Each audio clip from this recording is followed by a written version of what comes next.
അഗ്നിജ്വാല A deep love story ഭാഗം 164. ഭക്ഷണം കഴിക്കുന്ന സമയത്തൊന്നും ജ്വാല അഗ്നിയെ മൈൻഡ് ചെയ്തില്ല. അവൾക്കുള്ള പാത്രം മുന്നിൽ വെച്ച് ഭക്ഷണം തനിയെ എടുത്ത് കഴിക്കുന്നുണ്ട് പെണ്ണ്. പിണക്കമുള്ളപ്പോൾ അത് പതിവായതുകൊണ്ട് അഗ്നി ഒന്നും മിണ്ടാതിരുന്ന് കഴിക്കുന്നുണ്ടായിരുന്നു. എങ്കിലും അവൻ ഇടയ്ക്കിടയ്ക്ക് അവളെ നോക്കുന്നുണ്ട്. അവളുടെ പിണക്കം അറിയാഞ്ഞിട്ടല്ല, പക്ഷെ ഇപ്പോൾ എന്തു പറഞ്ഞാലും ശരിയാവില്ല. മനസ്സിൽ പറഞ്ഞുകൊണ്ട് അവൻ അവളെ നോക്കി കഴിക്കാൻ തുടങ്ങി. അഗ്നി ഇടങ്ങണ്ടിട്ട് നോക്കിയ ജ്വാല കാണുന്നത് തന്നെ നോക്കിയിരിക്കുന്നവനെയാണ്. എന്റെ മുഖത്ത് നോക്കിയിരുന്നാണോ കഴിക്കണേ? പ്ലേറ്റിലേക്ക് നോക്ക്, അവള് ഗൗരവത്തോടെ പറഞ്ഞു. അവൻ ചിരിയോടെ തലയാട്ടി. അവള് മുഖം തിരിച്ചു. അവർക്ക് നേരെ അടുത്ത ചെയറിൽ ഇരിക്കുകയായിരുന്ന പൊന്നു, മീനു, അപ്പു അവരെ മുഖമുയർത്തി നോക്കി. ഇതെന്താ, ഏട്ടനും നീയും പിണങ്ങിയോ? അപ്പു ചോദിച്ചു. ആ, പിണങ്ങി. ജ്വാലയുടെ മറുപടി പെട്ടെന്ന് തന്നെ വന്നു. എന്തിന്? അവൻ ചോദിച്ചതിന് ജ്വാലയൊന്നും മിണ്ടിയില്ല. അപ്പു അഗ്നിയെ നോക്കി. എനിക്കറിയില്ലടാ അപ്പു, ഈ പെണ്ണിന് ഇപ്പൊ എപ്പോ നോക്കിയാലും എന്നോട് പിണങ്ങലാ പണി. ഇങ്ങനെ കൊഞ്ചിച്ചോട് നടക്കല്ലേ ഞാൻ, അതുകൊണ്ട് ഇവൾക്ക് എന്നെ തീരെ വിലയില്ലാത്ത. അഗ്നി മുഖം വീർപ്പിച്ചു. അല്ലാതെ ദേവേട്ടനൊന്നും ചെയ്തിട്ടില്ല അല്ലേ? ജ്വാല പുരികമുയർത്തി. ഞാനെന്ത് ചെയ്തു? അവൻ നിഷ്കളങ്കമായി ചോദിച്ചു. അതിനി ഞാൻ പറയണോ? റൂമിലേക്ക് വാ, അപ്പൊ പറഞ്ഞുതരാം. പല്ല് കടിച്ച് അതും പറഞ്ഞ് അവള് കഴിച്ചു കഴിഞ്ഞ പാത്രം എടുത്ത് കിച്ചണിലേക്ക് പോയി. അഗ്നി ചിരിയോടെ അവള് പോകുന്നത് നോക്കി. ഏട്ടൻ എന്തോ കാര്യമായിട്ട് ഒപ്പിച്ചിട്ടുണ്ട്, അല്ലാതെ അവള് പിണങ്ങില്ല. അപ്പു ഉറപ്പിച്ചു പറഞ്ഞു. അത് ശരിയാ, എന്റെ ജ്വാല അങ്ങനെ വെറുതെ ഒന്നും ആരോട് പിണങ്ങില്ല. അഗ്നിയേട്ടൻ എന്തോ ചെയ്തിട്ടുണ്ടെന്ന് ഉറപ്പാ. പൊന്നുവും പറഞ്ഞു. അവൾക്ക് ഇഷ്ടപ്പെടാത്തൊരു കാര്യം ചെയ്തു, അതുകൊണ്ടാ. അതിന് നീ ബെഡ്റൂമിൽ ചെന്നാ കിട്ടും എനിക്ക്. അവൻ നെടുവീർപ്പിട്ടു. പൊന്നൂനും അപ്പൂനും ചിരി വന്നു പോയി. അയ്യേ, അഗ്നിയേട്ടന് ജ്വാലയെടുത്തി പേടിയാണോ? മീനു അവനെ കളിയാക്കി. അതുണ്ടല്ലോ എന്റെ മീനൂട്ടിയെ, ചില പ്രത്യേക സാഹചര്യത്തില് ഈ ഭാര്യമാരെന്ന് പറയുന്നവളുമാരൊക്കെ ഒരുപോലെയാ. അപ്പൊ അവളുമാരെ പേടിച്ചേ പറ്റൂ. ആ, വ്യാസന്റെ അവസ്ഥ ഇതൊക്കെ തന്നെ ആവും. അഗ്നി ചിരിയോടെ പറഞ്ഞു. അതെന്താ അങ്ങനെ? ഞാൻ വ്യാസേട്ടനോട് പിണങ്ങില്ല. മീനു പറഞ്ഞു. ആ, അതൊക്കെ നമുക്ക് കണ്ടറിയാം. ഇപ്പന്റെ കുട്ടി കഴിക്കാൻ നോക്ക്. അതും പറഞ്ഞ് അഗ്നിയും കഴിച്ചെഴുന്നേറ്റ് പോയി. അപ്പു പൊന്നൂനെ നോക്കി. പക്ഷെ അവളൊരു നോട്ടം കൊണ്ട് പോലും അവനെ കടാക്ഷിക്കുന്നില്ല. എടി മീനു, നിന്റെ കൂട്ടുകാരുടെ നാവാരെങ്കിലും പിഴുതോണ്ട് പോയോ? അല്ലെങ്കിൽ തലയ്ക്ക് ചുറ്റും നാക്കാണല്ലോ ഇവൾക്ക്. അപ്പു പൊന്നൂനെ ചൊറിയുകയാണ്. പൊന്നു അവനെ തറപ്പിച്ചൊന്ന് നോക്കി. അതാ ഞാനും നോക്കുന്നേ. നിനക്ക് എന്തു പറ്റി പൊന്നു? എന്താ നിന്റെ മുഖം അല്ലാതെ? മീനു ചോദിച്ചു.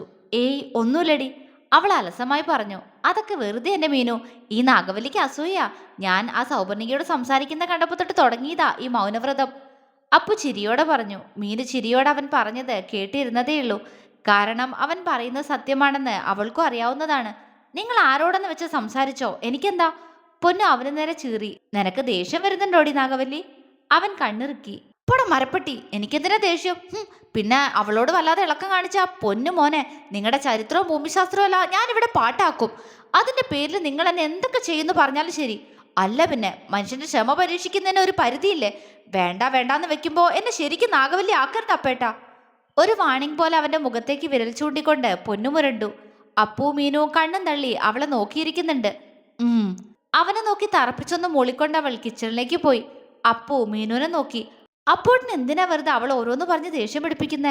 പാവം, അപ്പൂട്ടൻ സൗബിയോട് വല്ലാതെ അടുത്തതുപോലെയൊക്കെ സംസാരിക്കുന്ന കാണുന്ന തന്നെ അവൾക്ക് ഇഷ്ടമല്ല. മീനു അവനെ പറഞ്ഞ് മനസ്സിലാക്കിക്കാൻ ശ്രമിച്ചു. അതെന്താ അവൾക്ക് ഇഷ്ടമല്ലാത്തെ? അപ്പു കുറുമ്പോടെ ചോദിച്ചു. മീനു അവനെ കൂർപ്പിച്ചു നോക്കി. അതെന്താന്ന് അപ്പൂട്ടിന് അറിയില്ലേ? ഇനി അറിയില്ല എന്നാണെങ്കിൽ ഉടനെ അറിഞ്ഞോളും. അവള് രാവിലെ തൊട്ട് കലിതുള്ളി നിൽക്കുക. ആ സൗബിയോട് സൂക്ഷിച്ചും കണ്ട് സംസാരിച്ചോ, അല്ലെങ്കിൽ അത് അവസാനം അപ്പൂട്ടിന് തന്നെ പണിയാവും. ഗൗരവത്തോടെ അത്രയും പറഞ്ഞുകൊണ്ട് മീനു എഴുന്നേറ്റ് പോയി. എന്റെ മഹാദേവ, തമാശ കാണിച്ച് കാണിച്ച് പെണ്ണ് സീരിയസ് ആയോ? ഇനി എന്നോട് മിണ്ടില്ലേ ആവോ? അവൻ ആലോചിച്ചു. ഏയ്, അങ്ങനെ പെണങ്ങോ? അവന്റെ മുഖം മങ്ങി. ആ, എന്തായാലും സൗവർണികയ്ക്ക് എന്താ പറയാനുള്ളതെന്ന് കേൾക്കാ. അതിനുശേഷം ആ പെണ്ണിനോടുള്ള സകലമാന സംസാരം നിർത്തണം, അല്ലെങ്കിൽ പാവം എന്റെ പൊന്നൂട്ടം വിഷമിക്കും. അവൻ ആലോചനയോടെ പറഞ്ഞുകൊണ്ട് പതിയൊന്ന് ചിരിച്ചു. അപ്പു റൂമിലേക്ക് കയറി ഡോർ അടയ്ക്കാൻ തുടങ്ങിയപ്പോഴാണ് ഒരുത്തി സ്റ്റെപ്പ് ഓടിക്കേറി പാഞ്ഞു വന്നത്. അവൻ മുന്നിൽ നിൽക്കുന്ന സൗബിയെ സംശയത്തോടെ നോക്കി. എന്താ സൗപർണിക താൻ ഇങ്ങനെ ഓടുന്നേ? തന്റെ വയ്യായികൊക്കെ മാറിയോ? അവൻ ചോദിച്ചു. അതൊക്കെ കുറവുണ്ടാരവേട്ടാ, അവള് ചിരിയോടെ പറഞ്ഞു. എന്നാ പോയി കിടക്കാൻ നോക്ക്. അതും പറഞ്ഞുകൊണ്ട് അവൻ ഡോർ അടയ്ക്കാൻ ശ്രമിച്ചു. അയ്യോ, അടയ്ക്കല്ലേ. അവള് ഡോറിൽ കൈവച്ചു. എന്താ? അവൻ ചോദിച്ചു. അത് എനിക്ക് സംസാരിക്കാൻ, ഞാൻ പറഞ്ഞതല്ലേ രാവിലെ. അവള് നാണത്തോടെ പറഞ്ഞു. അപ്പോ ക്ലോക്കിലേക്കൊന്ന് നോക്കി. സമയം രാത്രി 12 മണിയാവാൻ പോകുന്നു. നാശം, ഇത്രയും നേരം എൻ്റെ അടുത്തേക്ക് വരാതിരുന്നപ്പോ ഇന്നിനെ വരില്ല എന്നാ കരുതിയേ. ഈ സമയത്ത് എങ്ങനെ ഇവളോട് തനിച്ച് സംസാരിക്കും? ആരെങ്കിലും കണ്ടാൽ തന്നെ മോശമല്ലേ, അതും ഈ ജന്തുവിനോട്. അവൻ പല്ലിരുമി. എന്താ അരവേട്ട? അവന്റെ മുഖത്ത് ഇഷ്ടക്കേട് തെളിയുന്നത് കണ്ട് അവള് ചോദിച്ചു. അത് സൗപർണിക, താൻ സമയം ശ്രദ്ധിച്ചില്ലേ? 12 മണി ആവാറായി. ഈ സമയത്താണോ എന്നോട് തനിച്ച് സംസാരിക്കാൻ വരുന്നേ? അത് വേണ്ട, അത് മോശം രീതിയാ. ഞാൻ വന്നിട്ട് ഇത്രയും നേരായില്ലേ? ഞാൻ വന്നപ്പോ തന്നെ സൗപർണിക എന്നെ കാണുകയും ചെയ്തതാ. പക്ഷേ ഒന്നും സംസാരിക്കാനുണ്ടെന്ന് പറഞ്ഞ് വന്നില്ലല്ലോ ഇത്രയും നേരം. എന്നിട്ട് എല്ലാരും ഉറങ്ങാൻ പോയ സമയത്ത് എന്റെ അടുത്തേക്ക് വന്ന് ശരിയായില്ല. താൻ താഴേക്ക് പൊക്കോളൂ, നമുക്ക് നാളെ സംസാരിക്കാം. അപ്പു ഗൗരവത്തോടെ പറഞ്ഞു. അവൾ അവനെ വല്ലായ്മയോടെ നോക്കി. അത് ആരവേട്ട, ഇത്രയും നേരം ആരവേട്ട റൂമിലേക്ക് പോവാൻ വെയിറ്റ് ചെയ്യായിരുന്നു ഞാൻ. എനിക്ക് അത്രയും പേഴ്സണലായിട്ട് സംസാരിക്കാനായിരുന്നു. അതിപ്പോ നമ്മൾ മാത്രം അറിഞ്ഞാൽ മതിയെന്ന് കരുതി, അവള് പറഞ്ഞു. അപ്പു അവളെ കണ്ണു ചുരുക്കി നോക്കി. ഈ പെണ്ണിന്റെ സംസാരം അത്ര ശരിയല്ലല്ലോ. പൊന്നൂനോട് രാവിലെ തമാശയ്ക്ക് പറഞ്ഞതുപോലെ എന്തെങ്കിലും പറയാൻ വേണ്ടി തന്നെയാണോ ഇവളുടെ വരവ്? അവൻ ആലോചിച്ചു. ആരവേട്ട, അവള് വീണ്ടും വിളിച്ചു. ഏ, അത് സൗപർണിക, എനിക്ക് നല്ലോണം ഉറക്കം വരുന്നുണ്ട്. താനിപ്പോ പോ, നമുക്ക് പിന്നീട് സംസാരിക്കാം. അവൻ പെട്ടെന്ന് പറഞ്ഞുകൊണ്ട് റൂമിനകത്തേക്ക് നടന്നു. അപ്പേട്ട പ്ലീസ്, പറയാനുള്ളത് പറഞ്ഞിട്ട് ഞാൻ പെട്ടെന്ന് പൊക്കോളാം, സൗബി അവസാനമായി പറഞ്ഞു. എന്നാൽ അവൾ പറഞ്ഞ വാക്കുകളേക്കാൾ അവൾ തന്നെ വിളിച്ചത് കേട്ട് അപ്പു പിടിച്ചു കെട്ടിയതുപോലെ അവിടെ നിന്നുപോയി. അവന്റെ മുഖം ദേഷ്യം കൊണ്ട് ചുവന്നു. എന്നാൽ താൻ അങ്ങനെ വിളിച്ചത് അവൻ ഇഷ്ടമായി എന്ന ചിന്തയിലായിരുന്നു സൗബി. അപ്പേട്ട, എനിക്ക് അപ്പേട്ടനെ നല്ല സൗബി അത്രയും പറഞ്ഞപ്പോഴേക്കും അപ്പു അവൾക്ക് നേരെ തിരിഞ്ഞു നിന്നു. മുന്നിൽ വലിഞ്ഞു മുറുകിയ മുഖവുമായി നിൽക്കുന്ന അപ്പുവിനെ കണ്ട് സൗബിയുടെ വാ അടഞ്ഞു. പേടിയോടെ അവൾ അവനെ നോക്കി.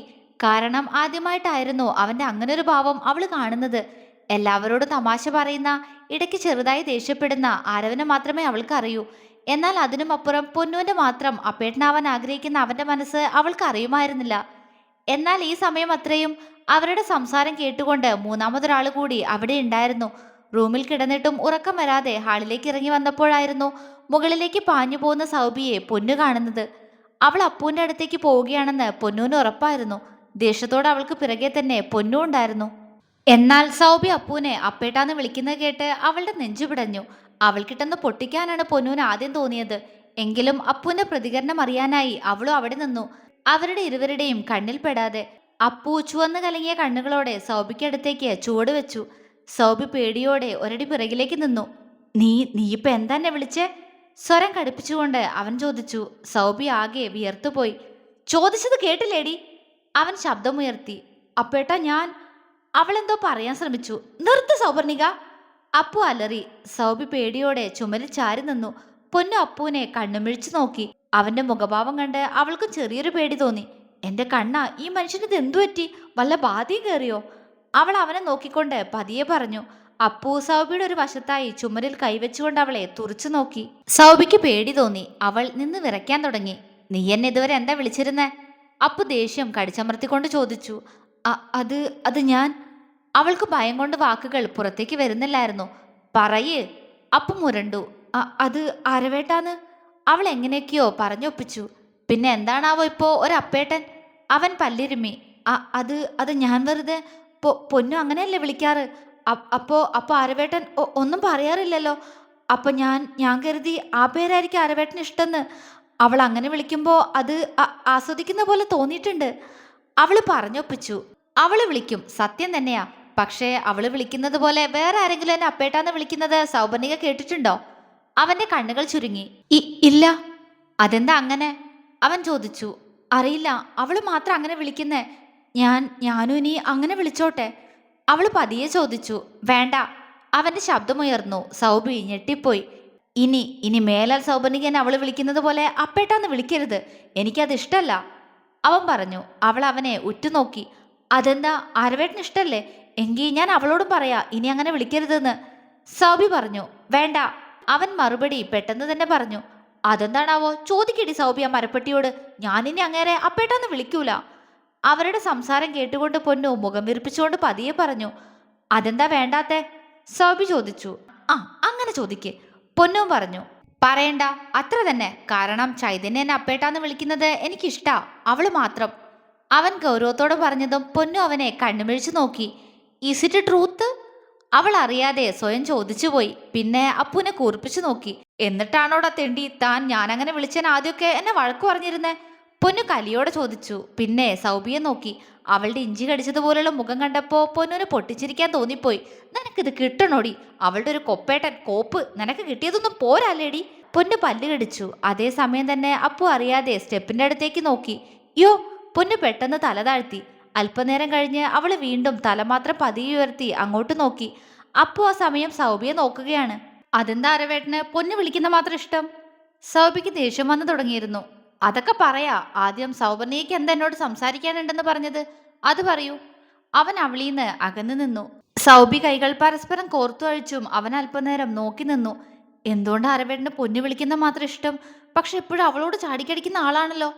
അവൾ ആലോചിച്ചു. അവളുടെ ആലോചിച്ചുള്ള നിൽപ്പ് കണ്ട് അപ്പുവിന് വിറഞ്ഞു കയറുന്നുണ്ടായിരുന്നു. ഒന്ന് മുന്നിന്ന് ഇറങ്ങിപ്പോടി പരട്ടപ്പല്ലി. അവളെന്റെ പൊന്നൂട്ടം വിളിക്കുന്ന കേട്ട് അപ്പേട്ടൊന്ന് വിളിക്കാൻ വന്നിരിക്കുന്നു. ഒന്നങ്ങോട്ട് വെച്ചു കൊടുത്താലോ അവളുടെ മോന്തക്കിട്ട്. അവന് അങ്ങനെ ഒരു ആഗ്രഹം തോന്നി. ഏയ് അല്ലെങ്കിൽ വേണ്ട, എന്റെ കയ്യിൽ നിന്ന് കിട്ടാൻ യോഗ ഉണ്ടെങ്കിൽ ഇവള് വാങ്ങിച്ചിട്ടേ പോവൂ. അപ്പു വലത് കൈ ചുരുട്ടി ഇടത് കൈയുടെ ഉള്ളം കൈയിലേക്ക് ഇടിച്ചോണ്ട് നിന്നു. പറയാൻ വല്ലതും ഉണ്ടെങ്കിൽ വേഗം പറയണം, എനിക്ക് ഉറങ്ങാനുള്ളതാ. അപ്പു അവളെ നോക്കി കനപ്പിച്ചു പറഞ്ഞു. സൗബി അവനെ നോക്കി ചിരിക്കാൻ ശ്രമിച്ചു. അത് അരവേട്ട, എനിക്ക്. അവൾ വല്ലാതെ വിക്കുന്നു. നിനക്ക് വിക്കുന്നു തുടങ്ങിയോ? എങ്കിൽ അത് മാറിയിട്ട് പറഞ്ഞാൽ മതി, ഞാൻ പോയി ഉറങ്ങട്ടെ. അപ്പു അതും പറഞ്ഞുകൊണ്ട് അവന്റെ റൂമിലേക്ക് നടക്കാനൊരുങ്ങി. അത് എനിക്ക് അരവേട്ടന് ഇഷ്ടാ, അവള് പെട്ടെന്ന് പറഞ്ഞു. അപ്പുവിന്റെ കാലുകൾ നിശ്ചലമായി. അവൻ ഞെട്ടലോടെ അവളെ തിരിഞ്ഞു നോക്കി. പൊന്നു ആകെ ഞെട്ടി നിൽക്കുകയാണ്. അറിയാ അവൾക്കും എൻ്റെ അപ്പേട്ടന് ഇഷ്ടാണെന്ന് പൊന്നു സ്വയം പറഞ്ഞു. അല്ല, ഇഷ്ടല്ല, ഇതാണോ ഇഷ്ടം? അവളുടെ അമ്മ പറഞ്ഞതുകൊണ്ട് അപ്പേട്ടന്റെ പിറകെ നടക്കുക അവള്.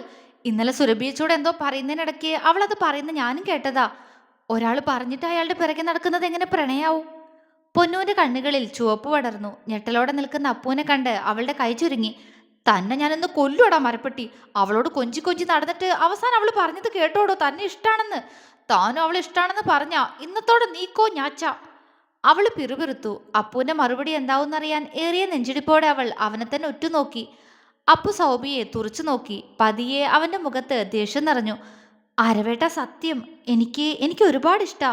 ഈ വീട്ടിലെ മരുമകളായിട്ട് വരണമെന്നാ എൻ്റെ ഒരുപാട് നാളത്തെ ആഗ്രഹം. അവള് പുഞ്ചിരിയോടെ പറഞ്ഞു. പക്ഷെ എനിക്ക് നിന്നെ ഇഷ്ടമല്ലല്ലോ സൗപർണിക. അപ്പു അവളെ രൂക്ഷമായി നോക്കിക്കൊണ്ട് പറഞ്ഞു. സൗബിയുടെ മുഖം വിളറി വെളുത്തു. പൊന്നൂന്റെ ചുണ്ടുകൾ വിടർന്നു. അങ്ങനെ അങ്ങോട്ട് പറഞ്ഞു കൊടുക്കപ്പേട്ടാ, അവള് ചിരിയോടെ പറഞ്ഞു. സൗബി വല്ലായ്മയോടെ അപ്പൂനെ നോക്കി. എടുത്തടിച്ചതുപോലെ അവനീന്ന് അങ്ങനൊരു മറുപടി സൗബി പ്രതീക്ഷിച്ചിരുന്നില്ല. അതെന്താ എന്നെ ഇഷ്ടമല്ലാത്ത? വേറെ വേറെ ആരെങ്കിലും അരവേട്ടന് ഇഷ്ടാണോ? പറ. സങ്കടം വന്നുപോയി അവൾക്ക്. ആ വീട്ടിൽ എല്ലാ അധികാരത്തോടെയും കയറി വരുന്നത് അവൾ അത്രത്തോളം സ്വപ്നം കണ്ടിരുന്നു. അതാണ് അവന്റെ ഇഷ്ടമില്ല എന്ന വാക്കുകൾ കൊണ്ട് ഇല്ലാതായിരിക്കുന്നത്. അപ്പു മറുപടി പറയാതെ അവളെ ഗൗരവത്തോടെ നോക്കിയതേയുള്ളൂ. അത് കാണുന്തോറും സൗബിയുടെ മുഖത്തെ സങ്കടം മാറി അവിടെ ദേഷ്യം നിറയാൻ തുടങ്ങിയിരുന്നു. തുടരും.